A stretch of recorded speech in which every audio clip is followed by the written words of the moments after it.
Welcome back, everyone, to the Unfulfilled Achiever podcast, where we talk about our experience achieving success, but feeling like something was missing. And we're so excited to have you guys back. In the last episode, we talked about our journey and how we figured out that we were unfulfilled. We'd achieved certain levels of success, but something was missing there. And how we've taken our journey to find our purpose and passion. And now we're trying to align our lives and our careers with our passion. And I'm personally so excited to see that this message has resonated with you guys, like actually happily surprised at the engagement and the feedback. What'd you think, Justin? I was thrilled to see it. I think what I told you is we're going to do this for us for a while. Don't expect much engagement for at least 10 plus episodes, and to have people see it resonate on episode one and engage and asking questions. I love it. I think it's great. So definitely excited for that. Super excited. So, in this episode, we want to dive in a bit more about what does it mean to be an unfulfilled achiever? Like, how do I know if I'm an unfulfilled achiever? So, I'll let you kick it off, Justin. And what are your thoughts on what that means? Yeah, I think the definition is important, and it's interesting because that was one of the things that I didn't realize I was an unfulfilled achiever. I just felt like I was achieving certain levels of success, and I was getting to heights that I initially didn't think were possible. So there was a little level of pride, but there was always something nagging. There was always something like, why don't I feel more happy about this? And I think we talked about that a little bit on the first episode, but diving in, it's really kind of getting into self-identification and understanding that that's kind of where you're at and what's really going on. I think what we see a lot is, I know for me personally, and you and I have talked about this, Melanie, you can't quite grasp why you're not happy, why you're anxious, why you're stressed, what's really going on. And it starts to bleed into all the different parts of your life. So taking that step back and saying, you know what, it's just a lack of fulfillment. And how do I start to create that? I think those are the pieces that once you start to realize that's really the gap, you start to turn the corner. I don't know about you. I know we both talked about these pieces, but that to me is really starting to identify those trigger signs, the things that are saying, you know what, something's still not right. And how do I dig into it? Yeah, I definitely felt the same way in that I didn't realize I was unfulfilled. I thought this is just life. You get up, you go to work. Work is just work. It doesn't have to be fun. It doesn't have to be exciting. It's not necessarily, you don't wake up in the morning, skipping along, ready to go to work. I knew people who did feel that way though. And I was always curious, like, what's it like to live in your passion? That was just a thing that I didn't think that was something that I could achieve. I felt like I've chosen this route. This is what it is. And I think I compartmentalized it a lot. It was just like, this is what work is, and that's okay. And then this is my home life. And so, you always looked forward to getting home or look forward to, whatever else the other thing was. And it wasn't until, this past year when I realized, like, okay, it can be different. Like, it doesn't have to be this way. You can make a change. Like, I think one of the quotes that I've heard that resonates with me so much is, you are the only problem and you are the only solution. Like, no matter what the situation is, you can change it. Yep. You may feel stuck, and I felt stuck. You may feel stuck, but you can take steps toward doing something else, being something else, personal development, whatever the case may be. But yeah, the feeling of being unfulfilled and identifying that you are unfulfilled is definitely the first step. Yeah. Definitely the first step. So one of the things that we talked about was being an achiever is achieving in any area. Again, we're not just talking about corporate. We're talking about wherever you've, laid down your roots and decided that this is your career, or if you're an entrepreneur or whatever the case may be, wherever you are, If you feel like you're an achiever in that arena, that's what we're talking about there. And then feeling like something is missing. But one of the things that you brought up that I thought was such a great litmus test is, can you answer the question of what's your why? Can you dig into that a little more? Yeah, and it's interesting, and I think everybody has their own why, but a lot of people don't realize it, or they set it on the wrong thing. So you mentioned working with people that seem like they're skipping into work, and I had a few of those, and I always thought, I was like, well, because they've reached that higher level. Oh, they've reached a certain level of money, and Mm-hmm. that wasn't it. So while I thought my why and my purpose was that, because growing up didn't really have a lot. We had to kind of scrape things together. My mom did what she could, but my parents were separated. We had to experience those things. So my why was, I never want to be broke. Yes. And it was one of those things that it was more of a negative why than a positive why. But that was my whole driver. And I reached past that and still not fulfilled. So it was another thing I had to take a step back and say, well, that wasn't it. That was kind of a superficial why. And I had to then say, okay, what am I passionate about? What gets me excited? And this took a lot of that self work we talked about, and we're going to dig into more about what am I really passionate about. And until you can find that, you're going to have these challenges, because no matter what you go through in life, there's always going to be challenges. And if you don't have your strong why, which is basically just your driving factor in your life holistically, you're going to struggle with those challenges even more. And a lot of times you're going to give up because your why is not strong enough to push through it. And I experienced that majority of my life because my why was superficial, and I didn't dig deep enough, do enough of the self work to figure out what is my purpose and what's driving me. So for me, even this is even more recently, I've had to continue to do it and keep digging in. It came down to doing things for underserved children, and going to schools and doing some of those things, and even just help talking with people that were struggling and helping them find a way through it. So I found my why by sitting back and saying, this is when I feel fulfilled. Mm-hmm. It's not about money, it's not about status, it's not about any of these things. It's about giving back and adding and having an impact on somebody's life in a positive way. That's Right. what I then step back and say, you know what, I actually feel like I've accomplished something in the world, and that's my fulfillment kicked in. I love that. Yeah, I love that. The what is your why?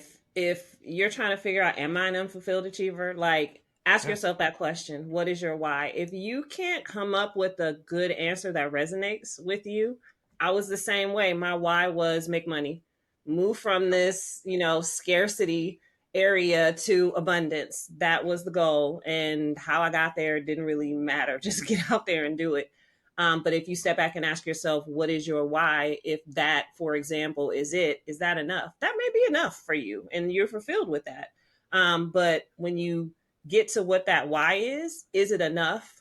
Um, Ask what's your why, and then like, what's your passion? That's what it was for me, was the entire time throughout my entire career, I knew that I wasn't connected to my passion. I knew that I was chasing it. I was trying to figure it out. I can literally think about being in my 20s, in my 30s, and like sitting down with my counselor and we kept coming back to that same question, and she couldn't answer it for me.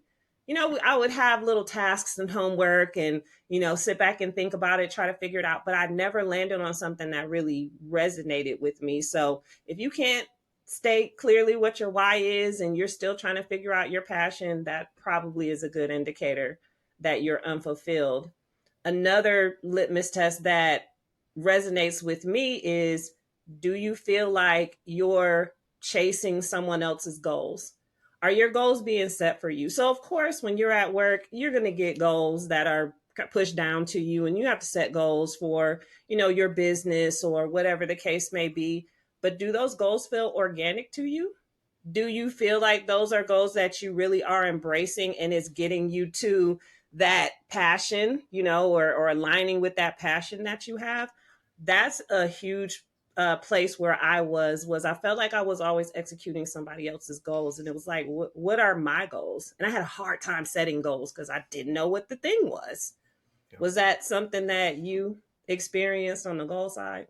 I think a lot of people that are in the corporate world default to that, right? I'm living somebody else's goals. I'm helping my boss. I'm helping the company, and there's nothing wrong with that as long as you have taken the time to figure out what your own are and you're working towards that.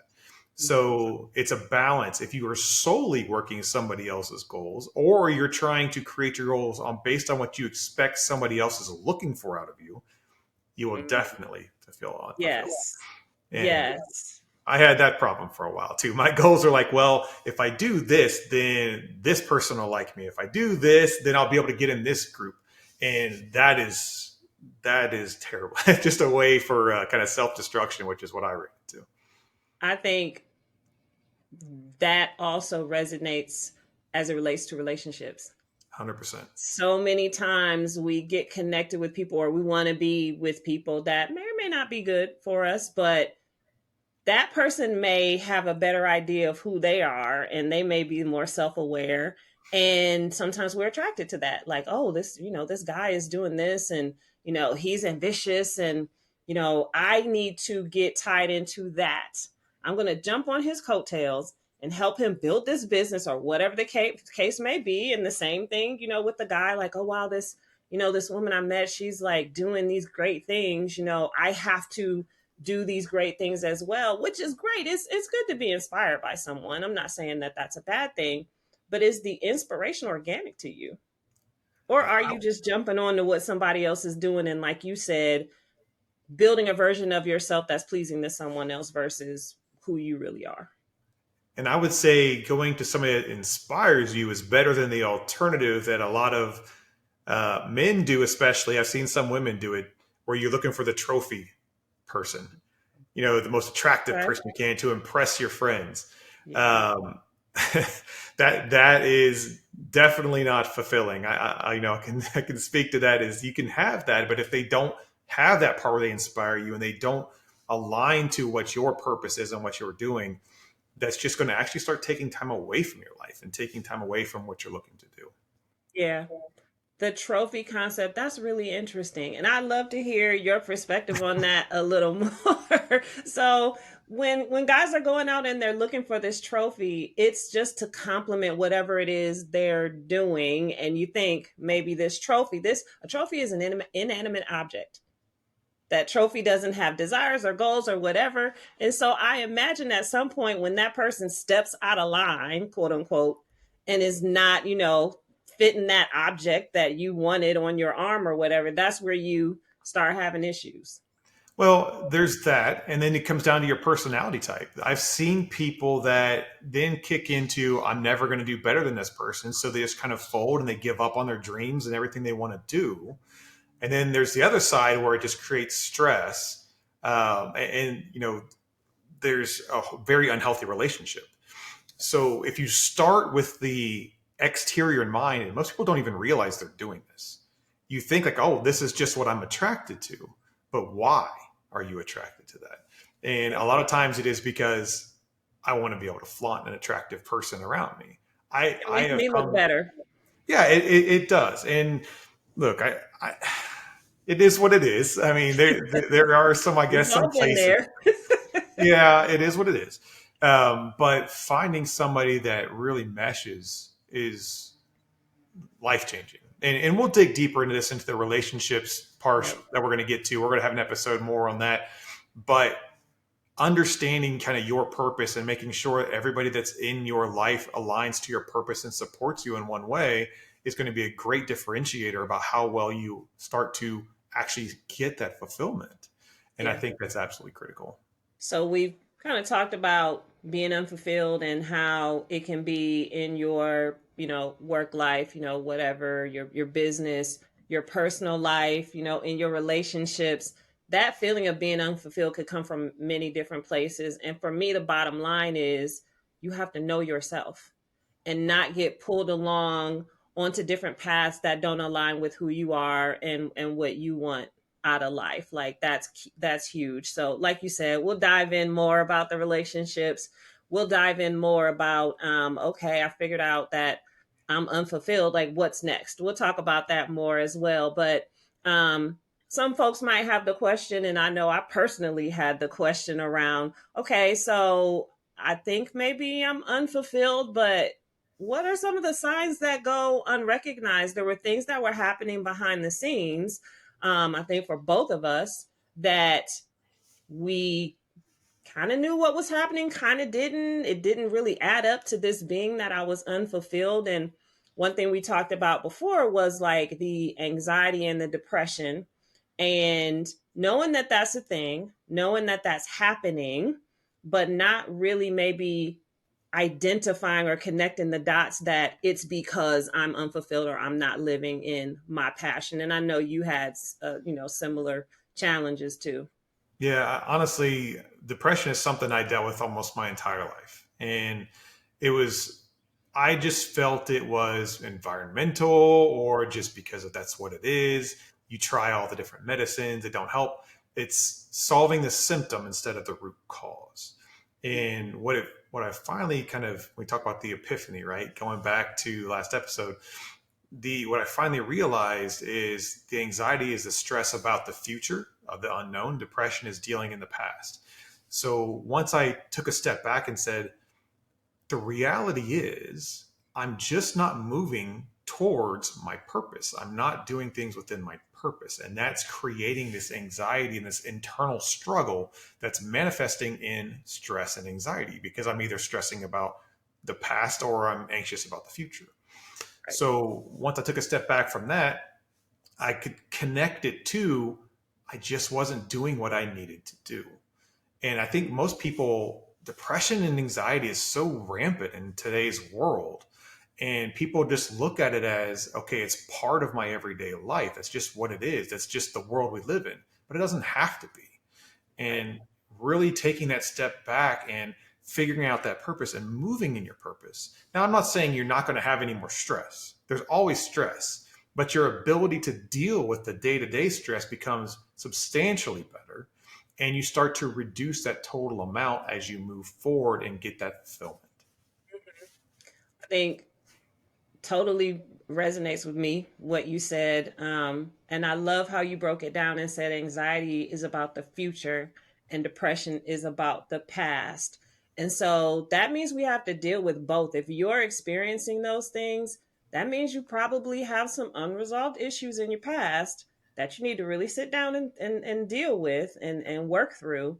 And then the anxiety about the future piece, that's where the work we keep talking about comes into play, about knowing yourself and figuring out, what your passion or purpose is, and then aligning yourself with that. So those two different pieces come together to be a huge challenge. But that's definitely one of the signs that I think goes unrecognized.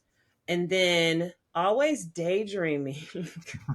When we talked before, you mentioned daydreaming about something else that's not aligned to your current life. And I was like, wow, a light went off when you're at work or wherever the case may be and you're envisioning being somewhere else. Now, we all daydream. I've been at work and thinking about being at the beach or whatever the Right. case may be. But if it's consistent, like if you consistently find yourself thinking about a better you or a different you, or what your life would be like if you were doing this or doing something different, that's a huge indicator that you probably should be doing something different.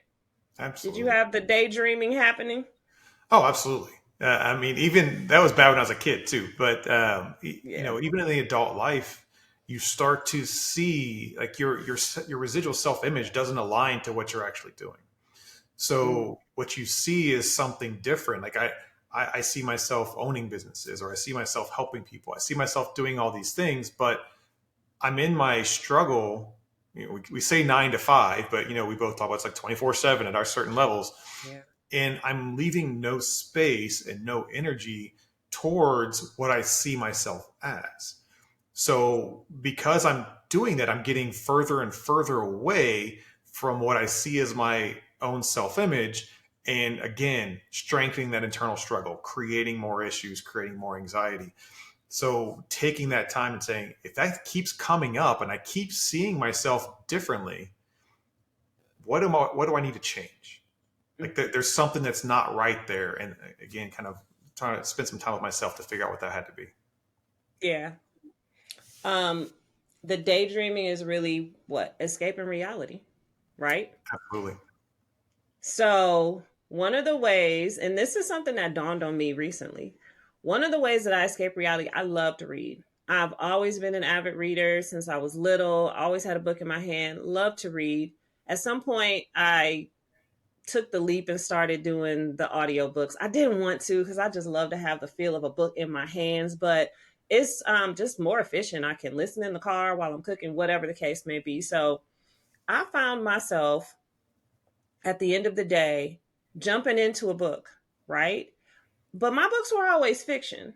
I never got when people were into the nonfiction, the self help, the personal development books. I didn't want to think about that stuff. I just wanted to dive in a book and listen about somebody else's life, somebody else's reality. It was me escaping reality. And it wasn't until a few months ago that I just started looking for personal development books. And I found one that's called Change Your Paradigm, Change Your Life. And it has been life changing. Like, I find myself wanting to listen to that book all the time. It's talking about how you're programmed and how you can change that and you can change your reality. And it just dawned on me like, okay, that was why I was always trying to escape because I didn't like where I was. I wasn't happy. I wasn't fulfilled in what I was doing. So, reading is a hobby that's great. But I think if you find yourself leaning into your hobbies to escape reality or doing whatever it is you do to escape reality, that may be an indicator that you're unfulfilled and you're just not realizing it. Yeah, and I think we all do it, right? I mean, again, that's the standard protocol. You mentioned program. It's the right word for it. Everybody doesn't realize we're building our own program to automate our standard functions throughout life. And I think they said by the time you're 35, your program's set. Like you get up every morning, you go to work, you do this, you do that, you come home, you binge watch Netflix or whatever it is, you set your program. So as you get older, it's harder to break the program. I don't know about you, but it's been a heck of a time for me to start to break the program. Hard. Yeah. But that is really what's setting in. And we don't think about it. We think it's okay. Like, oh, I'm going in, I'm working, I'm doing these things, and I'm just going to come home and I'm going to escape reality for a bit. Like my vice was like video game. Just being honest, I'm a gamer. Most people don't realize that, but I'm an avid gamer. But I was spending all my time gaming to not do the things I needed to do. So that's when it becomes super unhealthy. Um, Reading fictional material, there's nothing wrong with that. You can enjoy it. But if you're doing it just because you want to get away from your life, then you've got something else missing. And I think Yep. what people will really want to dive into, this might be a session in itself, is the reality. Your reality can be avoided or created.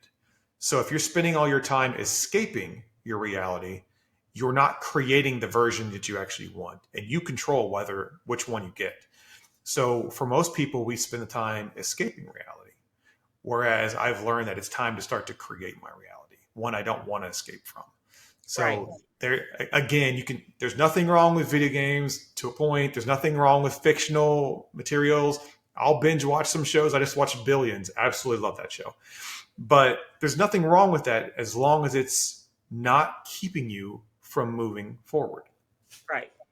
And you need that downtime. So yeah, having escaping reality to a certain extent is not a bad thing. But when you find that that's all you're doing, and you made a really good point, escaping reality to avoid doing things you don't want to do. So procrastination at its finest. I'm a huge procrastinator, Mm-hmm. and I tell myself I do my best work under pressure.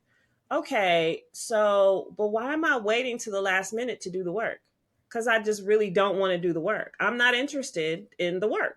So, how do I change that to do things that I'm interested in? That doesn't mean I'm not going to procrastinate. That's a part of my programming that's probably never going to go away. I will procrastinate to a certain extent.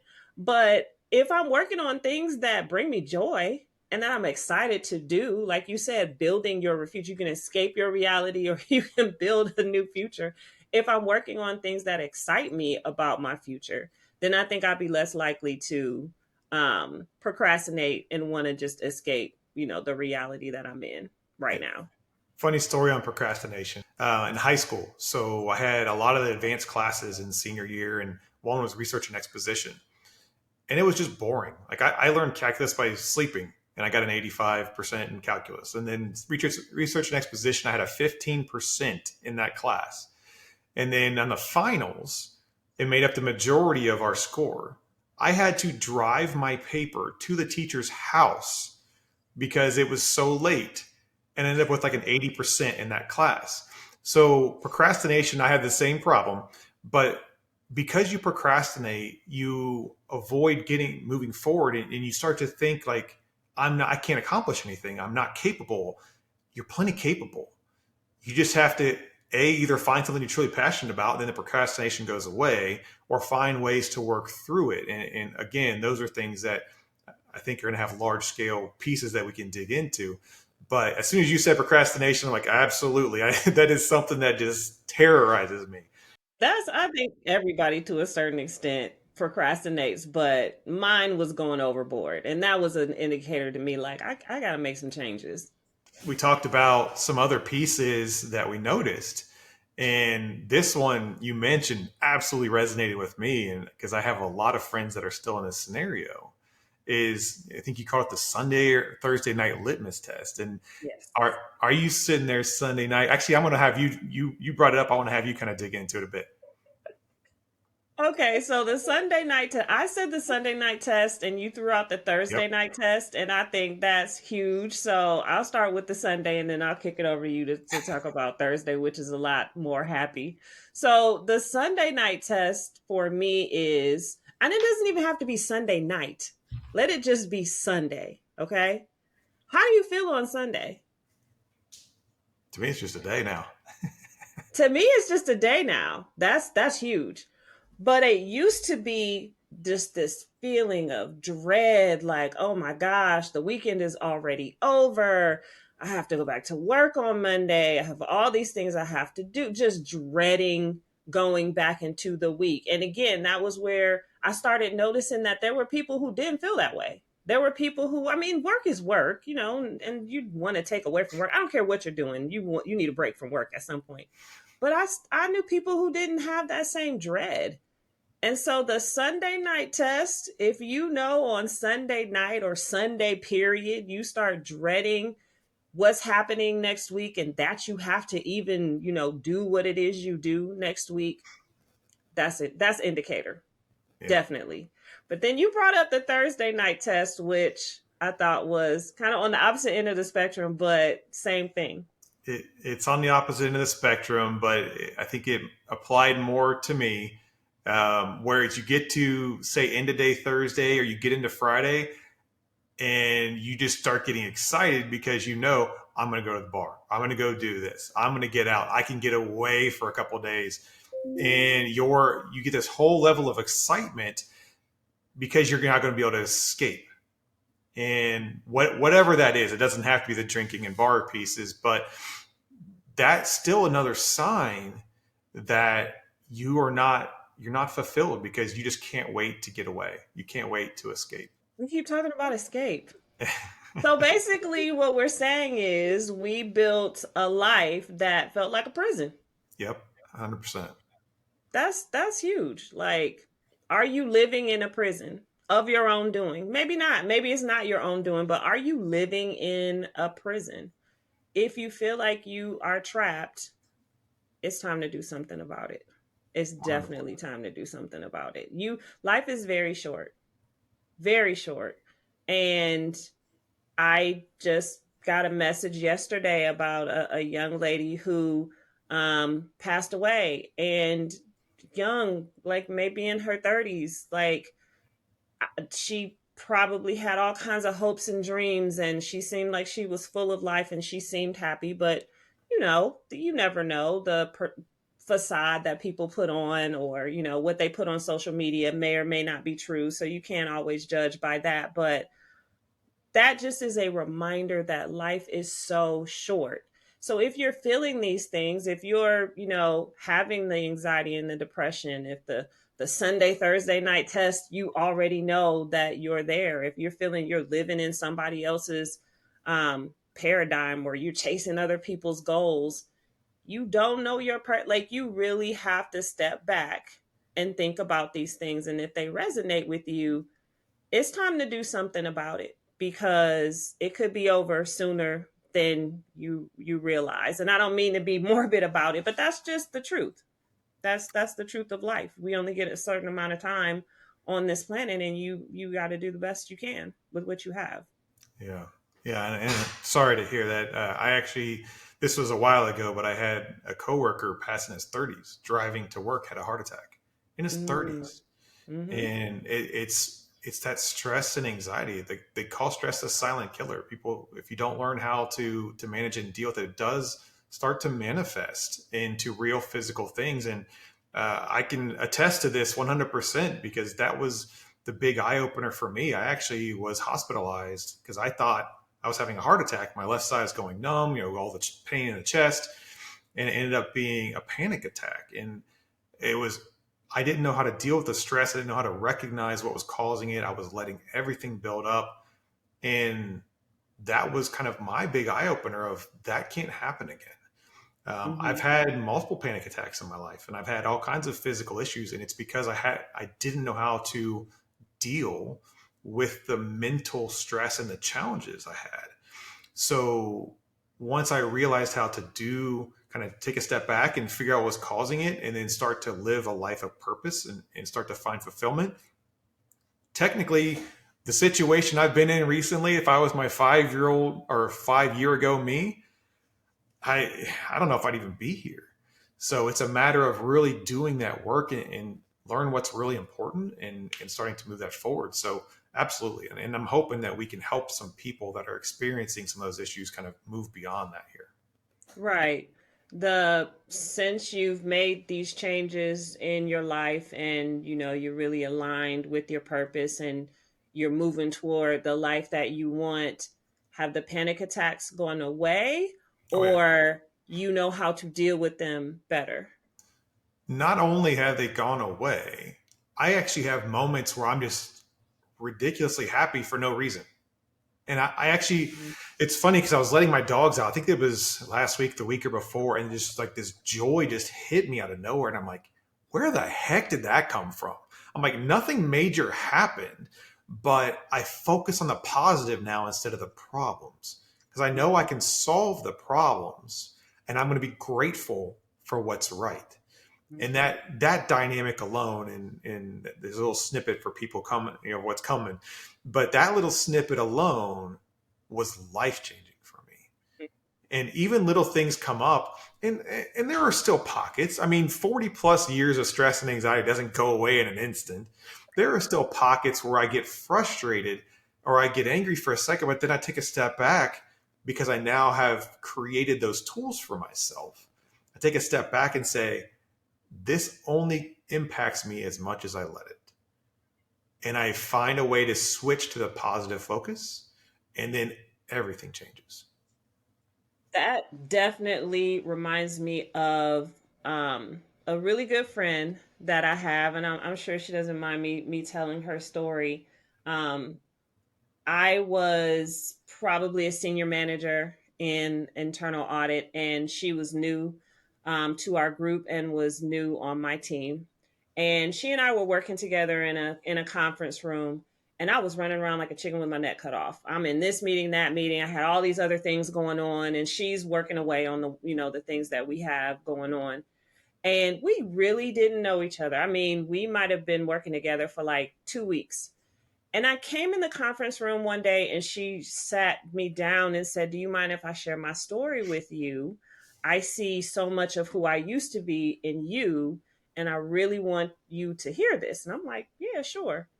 She shared a story of how she was climbing the ladder. The stress and the anxiety got to her. She ended up being hospitalized, and she walked away from all of that because it was affecting her health. so badly.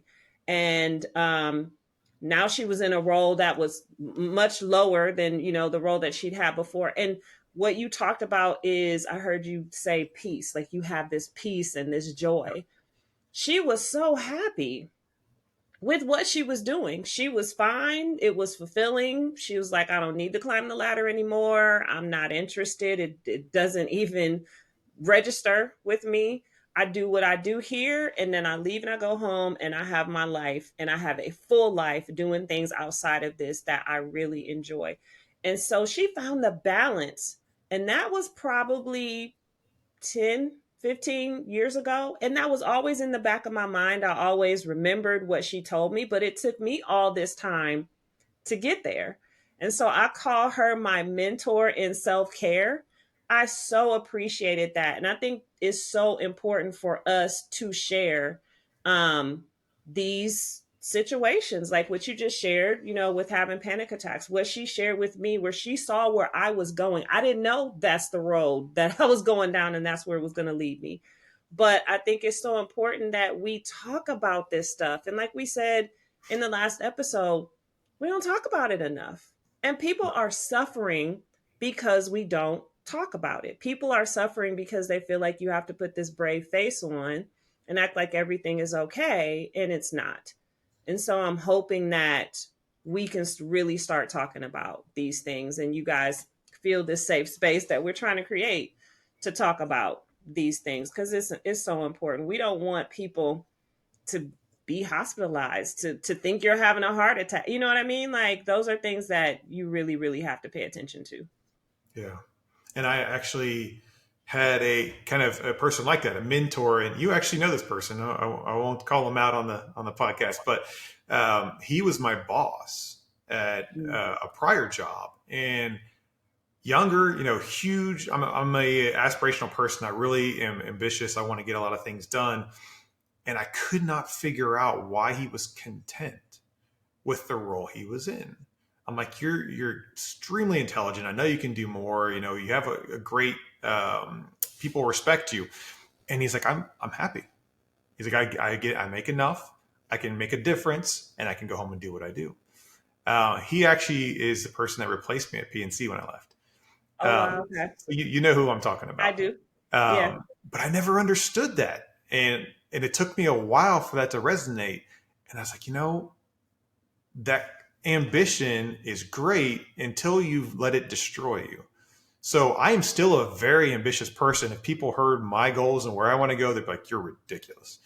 But You I've have learned some how to. lofty goals. I want to make sure I benefit from some of the stuff you got going on. We've got a lot coming, but the ambition aligned to purpose is now constructive versus destructive.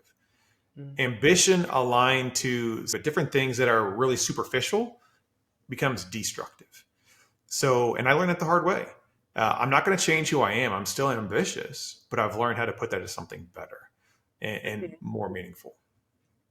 So, having mentors in this journey is important. I think we Absolutely. both just brought up the fact that we've had mentors in this journey, and the thing I love about it is it happened organically.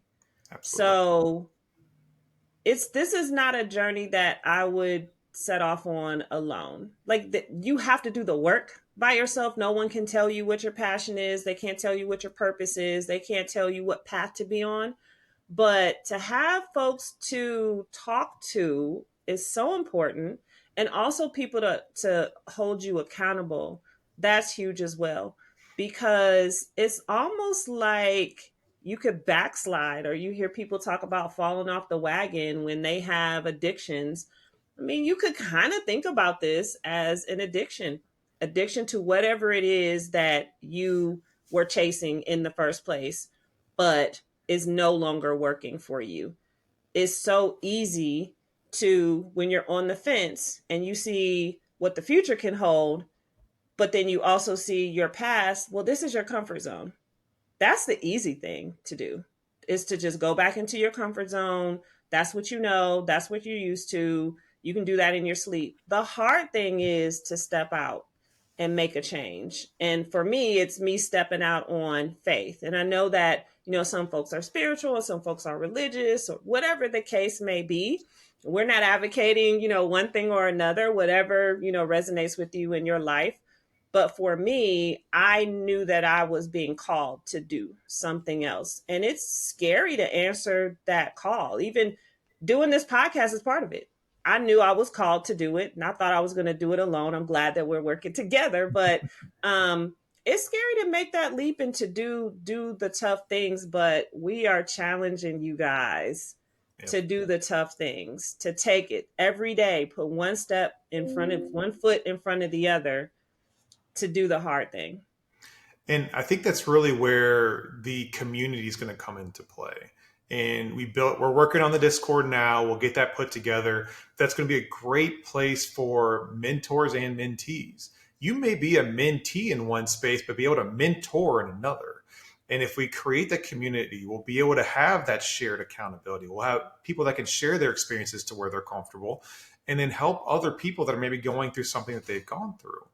So finding people kind of to get out of those challenges, speak to people that are having some similar scenarios, realize you're not alone, and then finding that the group and community that you can work with, I think is going to be a huge accelerator for a lot of people. So I'm really excited to get that going too. Yeah, definitely. It makes me realize that I love the name of our podcast, The Yeah. Unfulfilled Achiever. We took a long time trying to figure out what it should be, and then that came up and we were both like, yes, that's Yep. it. So I love that name, but the podcast could have been called You Are Not Alone. Like, Yeah. literally, you're not the only one. You're not alone.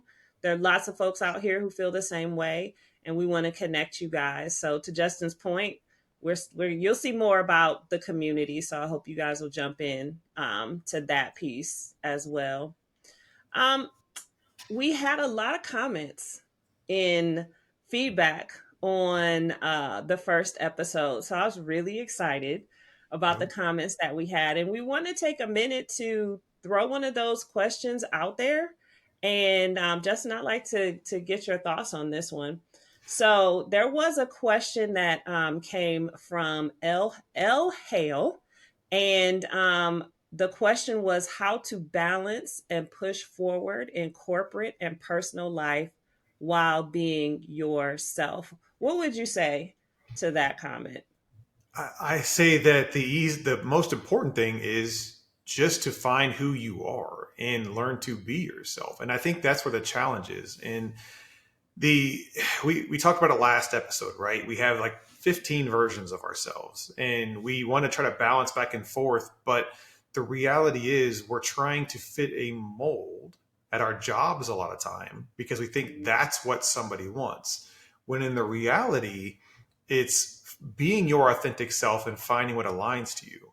And this isn't always the easiest answer, but sometimes it is. I know who I am. I know what I need. I need to find something that fits that. I've talked about going back into corporate America, but I've been very clear with recruiters and different people that have talked to me. Like, if the culture doesn't fit, I don't care how much you're paying me. That's not going to be it. And that will allow me, because if I'm myself and I'm now able to be myself, I can then be more successful because I'm not spending energy trying to create a different version or worrying about how somebody's going to partake this, or do I fit this mold? Do I do these things?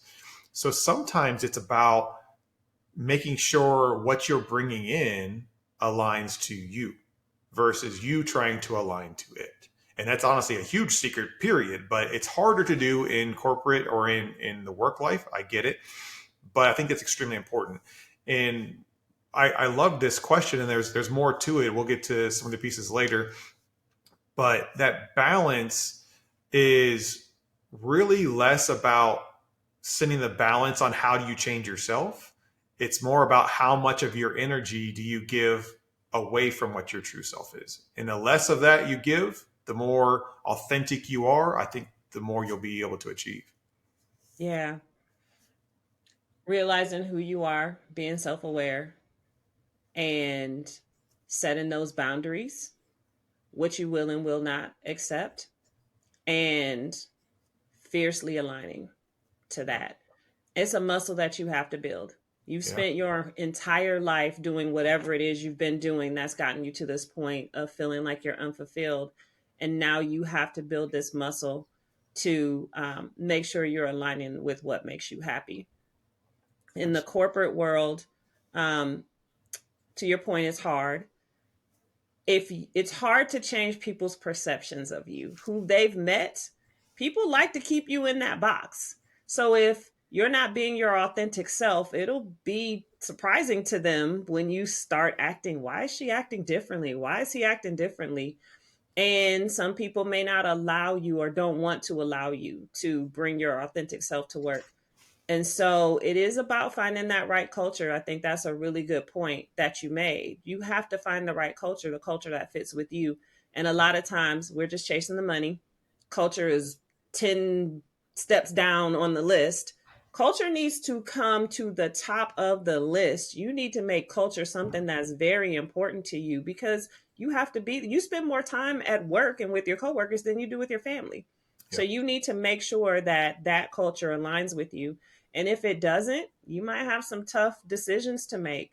Maybe it's time for you to look for something else and make sure that it's the right culture and you can start fresh with being your authentic self. But that's a decision that you'd have to make. I'm not advocating for anybody to just go quit your job, Yeah. but it's a thought that you should noodle on and maybe figure out what that looks like. And And then with your personal life, it's kind of similar. Are you in relationships that align with who you really are? It all comes back to being self aware and figuring out who you really are. And that's something that we'll definitely get into more. Were you going to jump in with something else? yeah, one thing I want to add is if you're a leader, drive the culture. If you see a gap, That's huge. don't be afraid to start to drive the culture. I'm pretty sure some of my prior employees that still reach out to me and still want to touch base and still asking how things are going with me, they know that I created a culture that was stronger than the company culture. Now, what I don't want to do is create a ton of ripples and all those challenges, but I'm constantly pushing up too. Because if I see a gap, and if you're in a leadership position, lead. Sometimes that's leading up. Don't be afraid to say, hey, here are some things that we can get more productivity out. We can get better results from our people. We can have better retention, because retention is tough right now. People are losing people left and right, and it's because the culture. So work that up. Try to make some changes, some positive changes. Build it within your own ecosystem and show the results. You'd be amazed how, as you work up the chain with the senior executives, the board members, those types of things at that level, if they see results and it makes financial sense and they're getting retention and all the metrics are going green, they're in for it. So you just have to be able to paint that picture and show some results behind it. So a lot of times start with what you can control and then show the value and start to move that up. Excellent points. I love that you brought the leadership side into that, and that's an episode in itself. So Absolutely. I'll leave it right there because I love the points that you made, and we can make that another episode and follow up on that side. So any other thoughts that you have? We talked about, how do I know if I'm an unfulfilled achiever, and some of the things that are maybe indicators that you're unfulfilled. We talked about some of the things that are happening that you may not realize Yep. are indicators of you being unfulfilled. And then we talked about how those things manifest and how they show up in your life. And at the end of the day, there's some tough decisions that you'll have to make if you realize that you are fulfilled. Again, you are the problem, you are the solution. It starts and ends with you. You've made some decisions that have gotten you in a place that maybe isn't the best place for you. You want to get into a different place. You're going to have to start making some changes in life. And that's what we're going to be talking about more. So, in our next episode, we're going to be talking about what does it mean to do the work? That's a question that we got from the first episode. We talked about doing the work and how we took time off so we could do the work. And now we're trying to make sure that our lives and our careers align with, who we know that we are. So we're going to talk about doing the work, and I'm hoping that you guys will tune in to learn more about that. Anything to add, Justin? No, I think you covered it all. I would say, we definitely appreciate the engagement thus far. I'll do the typical YouTube ask. If you guys want to hit like, add the comments. We want to see the engagement. Please. And if you hit the bell, you'll get notified when we put new ones out. The goal right now is one a week. So we've got a lot to talk about. If you see now, we're at, a lot longer than the first one, our intro one. So we've got a lot to talk about. We got a lot we want to help everybody with. And we want to also make sure we're engaging, like responding to some of the questions. So very much looking forward to it. As you mentioned, we had quite a few questions on that. What is the work? I think even today I said about 5 or 6 times that we're going to talk about that next week. And I think that's going to be an important one for everybody to tune into and start to feel kind of some of that lift and how they can start to move forward. Exactly. Thank you guys for tuning in again, and we hope we see you next week. Thanks, everyone. See you.